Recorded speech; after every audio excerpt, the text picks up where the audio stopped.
Boa noite. Olá, boa noite. Câmara tem sessão para eleger novo presidente. Os deputados Rodrigo Maia, do DEM, e Rogério Rosso, do PSD, foram os mais votados e vão disputar o segundo turno. O nome do novo líder da casa sai ainda hoje. E Eduardo Cunha ganha tempo de novo. Comissão de Constituição e Justiça adia votar recurso contra Conselho de Ética. Preso mais um suspeito de participar do assalto à empresa de transporte de valores em Santos. Na terceira reportagem da série especial sobre o crack, degradação urbana e medo nas regiões de usuários. E você acompanha essas e outras notícias após um rápido intervalo. Dainara de Paula, recordista sul-americana de nado borboleta. Isabela Caetano, aluna do SESI São Paulo. Murilo, atleta da Seleção Brasileira de Vôlei. Pedro Coimbra, aluno do SESI São Paulo. Dezenas de atletas do SESI São Paulo estarão nos Jogos do Rio. Mas a maior conquista está aqui. Eles são exemplo para milhões de jovens. E isto vale ouro. O Brasil tem jeito. Tá difícil não deixar a peteca cair? A gente levanta seu astral. Com nossa programação, a cultura é acessível a todos. E você confere na faixa os melhores musicais e espetáculos da cidade. TV Gazeta. Bom te ver, sempre bem. Qual Casper você é? A minha Casper é informação. A minha Casper é organização. A minha Casper é criação. A minha Casper é luz, câmera, ação. Essa é a minha Casper. Essa é a nossa Casper. Hoje é dia de rock, bebê. No Todo Seu de hoje. Então nós vamos conferir um musical imperdível com a banda que é a cara de São Paulo. Ira. No dia em homenagem ao rock and roll. Vem de olho na TV com Zé Armando Vanucci. E uma conversa sobre engajamento econômico e empoderamento feminino. Hoje, 10h30 da noite. Pode vir 22h30, eu aceito. Estou te esperando.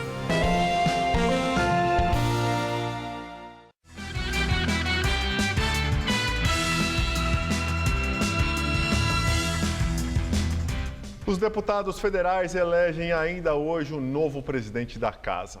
Agora há pouco, terminou a votação do primeiro turno. Os deputados Rodrigo Maia, do DEM, com 120 votos, e Rogério Rosso, do PSD, com 106 votos, foram os mais votados pelos colegas e vão disputar o segundo turno.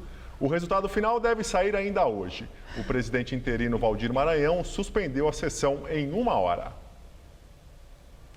A sessão de eleição do novo presidente da Câmara estava marcada para as 4 horas da tarde, mas foi adiada para a noite. Foi aberta por volta das 7 horas da noite com o discurso de despedida do presidente interino da casa, Valdir Maranhão, do PP. Ele disse que deixa o posto sem mágoa ou rancor e com a consciência limpa. Afirmou ainda que vai esperar que a história o julgue. Maranhão enfrentou forte oposição dos deputados enquanto esteve à frente da Câmara, já que, logo que assumiu, tentou anular a votação do impeachment de Dilma Rousseff. Ao todo, 17 deputados se candidataram para substituir Eduardo Cunha. Mas, ao longo do dia, Fausto Pinato, do PP, Maria do Rosário, do PT e Beto Mansur, do PRB, desistiram da disputa. Seguiram como candidatos Carlos Gaguin, do PTN, Carlos Manato, do Solidariedade, Cristiane Brasil, do PTB, Esperidião Amin, do PP, Evair Melo, do PV, Fábio Ramalho, do PMDB, Fernando Jacobo, do PR, Gilberto Nascimento, do PSC, Luiz Erundina, do PSOL, Marcelo Castro, do PMDB, Miro Teixeira, da Rede, Orlando Silva, do PCdoB, Rodrigo Maia, do DEM e Rogério Rosso, do PSD. Cada um deles teve 10 minutos para discursar e, na sequência, começou a votação. Os votos são secretos e registrados por meio do sistema eletrônico em cabines instaladas no plenário. E agora o comentário de Josias de Souza, direto de Brasília. Sob a presidência de Eduardo Cunha, o Palácio do Planalto desenvolveu o hábito de superestimar os seus êxitos, subestimando os desafios. A barafunda confusão em que se transformou o processo de sucessão interna de Eduardo Cunha na Câmara pede reflexão e humildade. Se a pulverização de interesses e candidaturas revelou alguma coisa, é que esse processo político que resultou numa Câmara com representantes de 27 partidos políticos, chegou à exaustão. À espera da confirmação do impeachment de Dilma Rousseff, Michel Temer adiou para o segundo semestre as reformas inaugurais do seu governo. Terá de negociá-las, ficou claro agora, com uma base congressual rachada e movida a cargos e verbas. Reforma da Previdência, reforma trabalhista, um teto para os gastos da administração pública. Quanto mais impopular for a reforma, maior será o preço. É um preço que você paga. A nova base congressual do governo, com pequenas alterações, é apenas um cadáver da velha. Basta você reparar nos germes. Boa noite. A polícia prendeu mais um homem envolvido no mega assalto a uma transportadora de valores em Santos, no litoral paulista. O crime aconteceu em abril e provocou a morte de 3 pessoas, 2 delas PMs. A suspeita é que a quadrilha esteja por trás de outros 3 grandes assaltos só esse ano. Parte do dinheiro teria sido destinado ao PCC. Demétrio de Oliveira Soares, de 37 anos, foi preso na manhã de hoje em São Mateus, na zona leste da capital, por policiais do DEIC, o Departamento Estadual de Investigações Criminais. O detido confessou participação no assalto a uma transportadora de valores de Santos, no litoral paulista.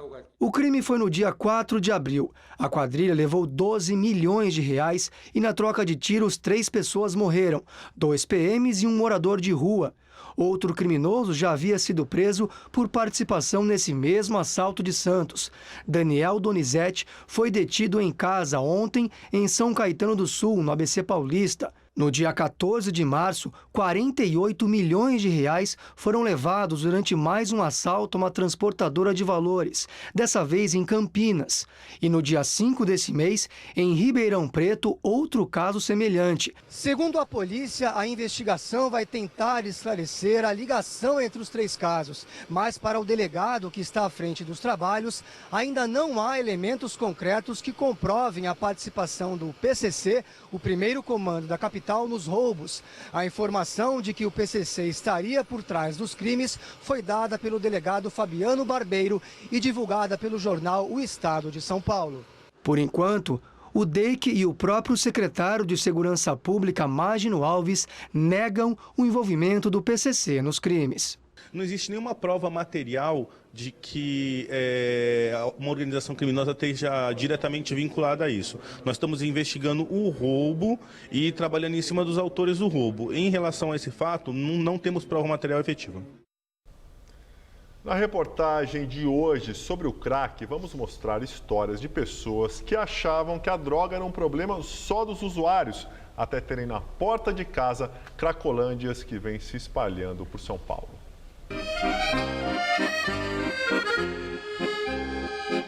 A Champs-Élysées brasileira, o nome da famosa Avenida de Paris, foi a inspiração para batizar o primeiro bairro nobre de São Paulo.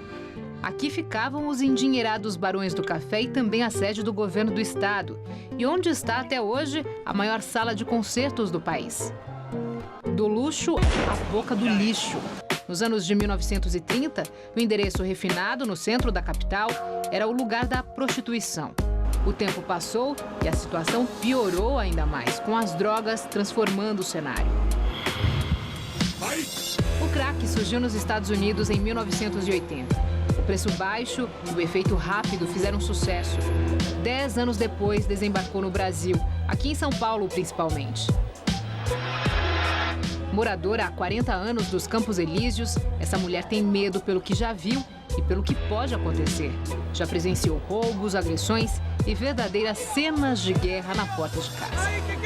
2 pessoas foram baleadas na confusão e levadas para o hospital. A gente até perdeu a esperança um pouco. A gente acha que isso aqui só tem tendência a piorar. O crack e outras drogas atingem a sociedade como um todo e não apenas quem faz uso de alguma delas. É um ciclo que impacta a cidade inteira, em especial os vizinhos de novas cracolândias que se espalham por São Paulo, como nós já denunciamos.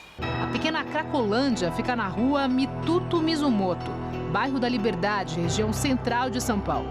Pode até não parecer, mas essa é uma área residencial. E a resposta do poder público tem sido suficiente?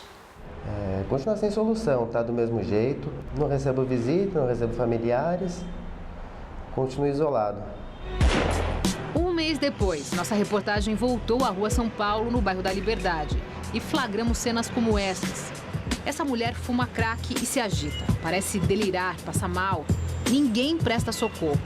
Do outro lado da rua, uma outra mulher carrega um bebê. Enquanto isso, vários acendem o seu cachimbo. A polícia diz que prende e a prefeitura afirma que zela pelo espaço público. O subprefeito da SES, Gilmar Tadeu, aceitou conversar com a equipe do Jornal da Gazeta. Ele afirmou que conhece a realidade da Rua São Paulo e que o município tenta fazer o que pode. Ali nós temos feito muita conversa. Não é pouca conversa, é muito. E nós precisamos fazer mais. Nós não temos capacidade e competência para ir lá e retirar à força as pessoas. Não temos esse direito. Falta o quê para resolver? Falta vontade política. Às vezes eu me pergunto a quem interessa que isso continue assim. Amanhã, na quarta e última reportagem da série, o repórter Luciano Penteado mostra a luta conjunta de familiares e usuários contra o vício. Você vai conhecer as dificuldades pelo caminho e o que já deu certo nessa batalha. A gente não aguentava nem olhar para o rosto dele, porque ele estava muito desformado, magro, acabado. Aí já começou, nessa época já começou a ficar na rua.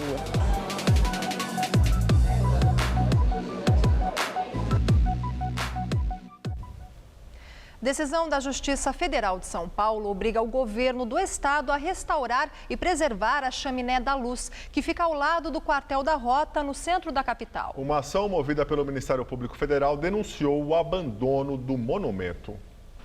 Com muito lixo acumulado, o local também serve de abrigo para moradores de rua. A velha chaminé, no canteiro da João Teodoro, ao lado do quartel da Rota, é o que sobrou da antiga usina elétrica da Luz, erguida no fim do século XIX. Símbolo do processo de eletrificação da cidade, também foi alvo de um conflito bélico. A torre guarda marcas de tiros de canhão disparados durante a revolta tenentista de 1924. No começo dos anos 2000, o monumento chegou a ser restaurado, mas desde então, mais nada foi feito para conservar a chaminé.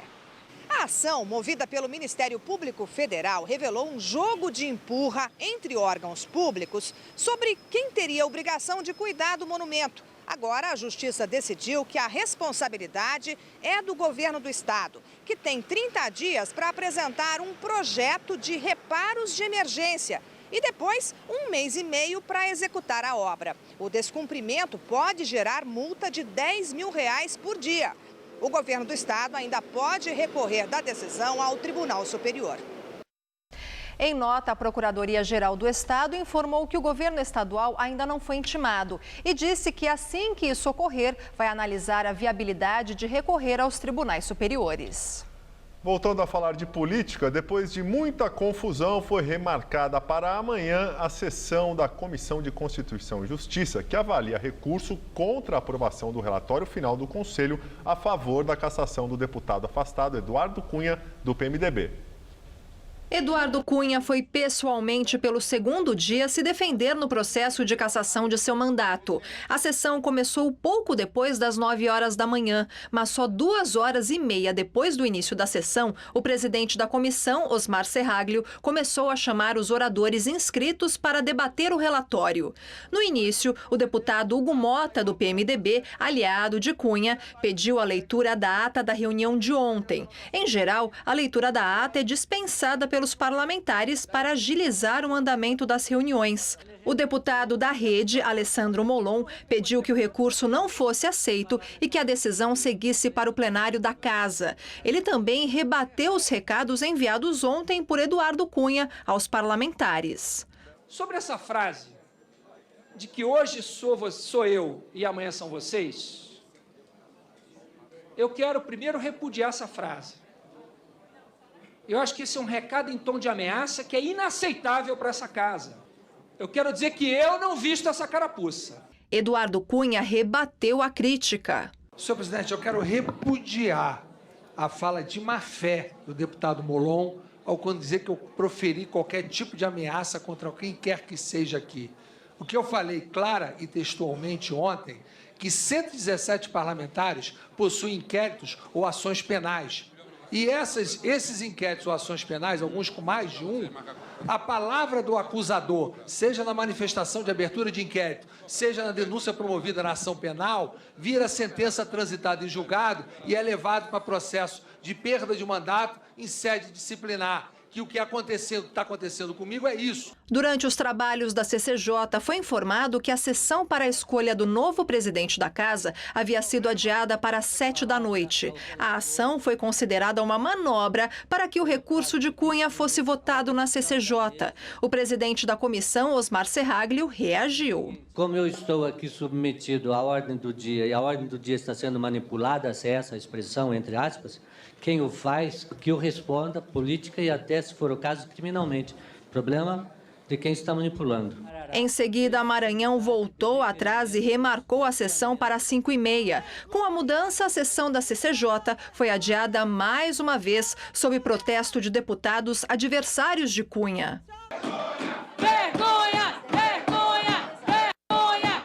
A comissão volta a se reunir amanhã. E agora vamos ao comentário de política com Bob Fernandes. Hoje sou eu, vocês amanhã. Frase síntese dessa bordelesca eleição para a presidência da Câmara.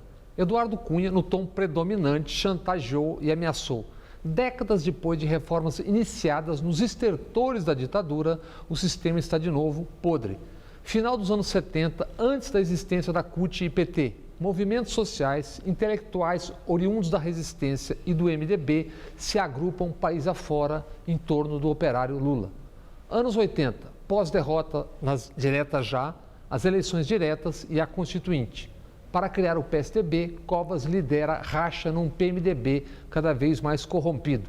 Início dos 90, Covas rejeita o pragmatismo acima de tudo, a realpolitik, impede que Fernando Henrique e companhia embarquem o PSDB no governo Collor. A realpolitik é muitas vezes incontornável, mas o tecido da política se esfarela quando o pragmatismo ultrapassa todos os limites e corrompe ainda mais. A parte tramas de adversários, esse pragmatismo total levou para a cadeia ou para o ostracismo pedaços da história do PT. As consequências desse pragmatismo exacerbado desmobilizaram, desencantaram.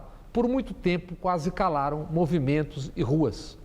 No PSDB, o erro crucial, decisivo, foi a emenda da reeleição comprada pelo governo Fernando Henrique. O PSDB sempre foi intocável. Agora, começa a sentir a volta no cipó de Aroeira e das delações no lombo de quem mandou dar e manchetar. E os que se dizem liberais? Desde a ditadura convocada por eles mesmos, se abrigaram na arena e sucedâneos, PDS, PFL, DEM e demais partidecos, que nada têm de liberais. Vivem de mamar no Estado, quando não de assaltá-lo para manter o poder, como de resto é da tradição geral. Boa noite. Presidente interino Michel Temer recebe atletas que vão disputar a Olimpíada e fala em democracia estável. Temer recebeu mais de 60 atletas no Salão Nobre do Palácio do Planalto. Falando nos Jogos Olímpicos do Rio, ele aproveitou para dizer que agora o país vive uma democracia estável, numa clara referência ao governo da presidente afastada Dilma Rousseff. Quero registrar a simbologia deste momento em que se dão as Olimpíadas no Rio de Janeiro. É um momento de confraternização universal, não é? O esporte é um meio de integrar as pessoas e de fazê-las amigas, de fazê-las fraternas, que é o que também estamos fazendo no Brasil. Quer dizer, quando os senhores e as senhoras, como vocês todos, não é, puderem ostentar as medalhas, nós estaremos revelando o Brasil ao mundo. E revelando um Brasil onde a democracia é estável, onde as coisas estão caminhando muito bem, onde as instituições funcionam. O presidente interino afirmou ainda que o país vive uma fase de confraternização e que o importante não é só competir. E sempre se diz no esporte que o importante é competir. E eu vou dizer a vocês, para nós o importante é competir, mas também ganhar. Voltamos a falar da eleição do novo presidente da Câmara dos Deputados. Continua suspensa a sessão no plenário da Câmara. A expectativa é que seja retomada por volta das 11 horas da noite para a votação do segundo turno. A disputa será entre Rodrigo Maia, do DEM do Rio de Janeiro, que teve 120 votos, e Rogério Rosso, do PSD do Distrito Federal, que recebeu 106. O nome do novo presidente da casa deve sair ainda esta noite. Liminar do Tribunal de Justiça de São Paulo impede construtora de demolir um casarão da década de 40 que fica no bairro dos Jardins, aqui na capital. Só que a demolição já começou. Na decisão, que ainda é provisória, o juiz determina ainda que seja feita uma perícia técnica para esclarecer se o casarão, construído nos anos de 1940, tem mesmo valor histórico e arquitetônico. O laudo deve ser entregue em 30 dias. Ele representa um tipo de arquitetura que era feita nessa época, né? Com um tipo de implantação dentro de uma ambientação com as árvores em volta e tudo. Então, inclusive tem uma história até folclórica de que essa casa foi inspirada no filme E o Vento Levou. A derrubada começou na segunda-feira pelo telhado da casa. O terreno pertence à Gafisa, que pretende construir no local um prédio de 16 andares. Os vizinhos atuam junto aos órgãos de patrimônio para que o casarão e o jardim sejam tombados. E ainda tentam reverter na justiça uma outra decisão que autoriza o corte de mais da metade das 90 árvores do terreno. O Tribunal de Justiça de São Paulo, que decidiu em favor da construtora, entende que a derrubada das árvores e a compensação ambiental proposta têm amparo na lei. Eles querem derrubar 51 árvores com altura média de 20 metros, algumas chegando a 30 metros, por 38 mudas. Padrão DEPAV, ou seja, com uma circunferência de 5 centímetros e que não sabe que se vai vingar. Por exemplo, 2 figueiras aqui na frente, a gente sabe que são octogenárias, 80 anos. Então não tem como substituir isso. E elas estão em harmonia com a arquitetura da casa. Em nota, a Gafisa disse que interrompeu imediatamente os trabalhos no terreno assim que foi informada sobre a liminar. A construtora afirmou que vai cumprir a decisão até que a Justiça volte a avaliar o tema. A capital paulista está há 35 dias sem chuvas significativas. Isso piora e muito a qualidade do ar, Gabriel. Mas parece que essa situação não vai se estender muito, pois a partir de sábado o tempo deve mudar aqui na capital e pode chover. Vamos à previsão.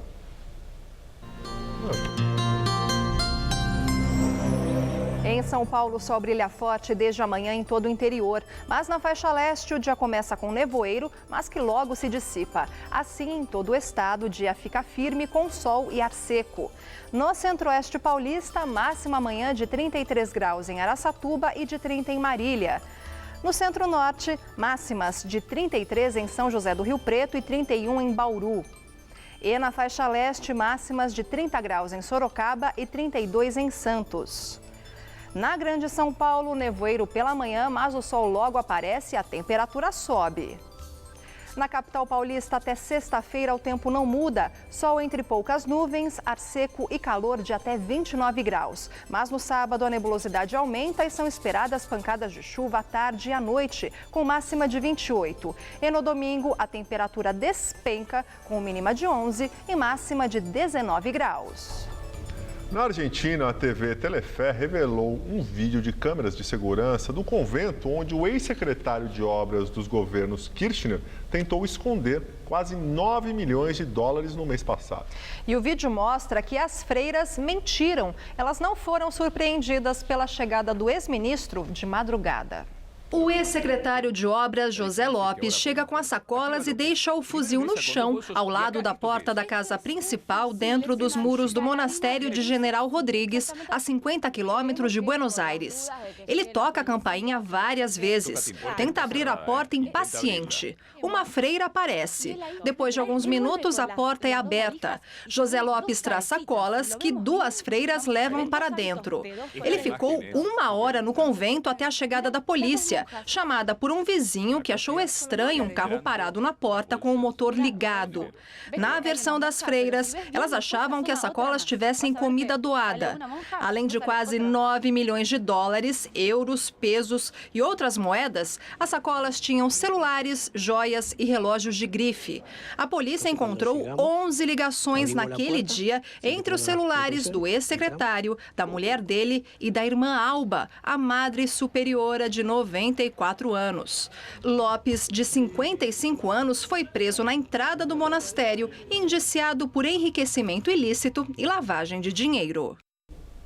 Líder do Partido Conservador da Grã-Bretanha, Theresa May, é nomeada primeira-ministra. Theresa May, de 59 anos, foi nomeada pela Rainha Elizabeth II no Palácio de Buckingham, em Londres. Ela é a segunda mulher a ocupar o cargo, depois de Margaret Thatcher, que foi primeira-ministra de 1979 a 1990. Na primeira declaração como chefe de governo, já diante da residência oficial, Theresa May disse que vai combater a injustiça social, trabalhando para todos os cidadãos. E reafirmou que seu governo vai respeitar o resultado do referendo favorável à saída do Reino Unido da União Europeia. O novo governo começa a ser anunciado. O ministro do Exterior é Boris Johnson, ex-prefeito de Londres, que liderou a campanha pela saída da União Europeia. O último compromisso do demissionário David Cameron foi a sessão de perguntas e respostas no parlamento. A despedida teve tom leve e bem-humorado. Ele fez um balanço de seus 6 anos na chefia do governo. Disse que ele já foi o futuro. Descreveu Theresa May como brilhante negociadora e aconselhou a nova primeira-ministra a ficar o mais perto possível da União Europeia, mesmo depois da separação. Ele saiu do parlamento aplaudido. Depois, Cameron entregou a carta de renúncia para a rainha. No Dia do Rock, nossa equipe foi a uma escola e mostrou que a paixão pela música passa de pai para filho. O dia 13 de julho foi escolhido para celebrar o rock porque nesta data, em 1985, acontecia a primeira edição do festival Live Aid, organizado para arrecadar doações para ajudar famílias da Etiópia no combate à fome. O festival foi realizado ao mesmo tempo em palcos nos Estados Unidos e na Inglaterra. O mega concerto reuniu músicos como Phil Collins, David Bowie e também Paul McCartney, e bandas como Queen, Led Zeppelin e Judas Priest. As apresentações foram transmitidas para mais de 150 países, com cerca de 2 bilhões de espectadores. Aqui no Brasil, o gênero musical é um dos mais procurados nas escolas de música, por pessoas que querem aprender a tocar um instrumento. Ele decolou e foi assim num ascendente e não troca por nada. Ele adora vir para aula, ele adora tocar. É um prazer mesmo. O meu sonho é ser um baterista profissional. Tocando rock and roll. Rock and roll, né, Vitor? Vamos ajudá-la para que isso aconteça.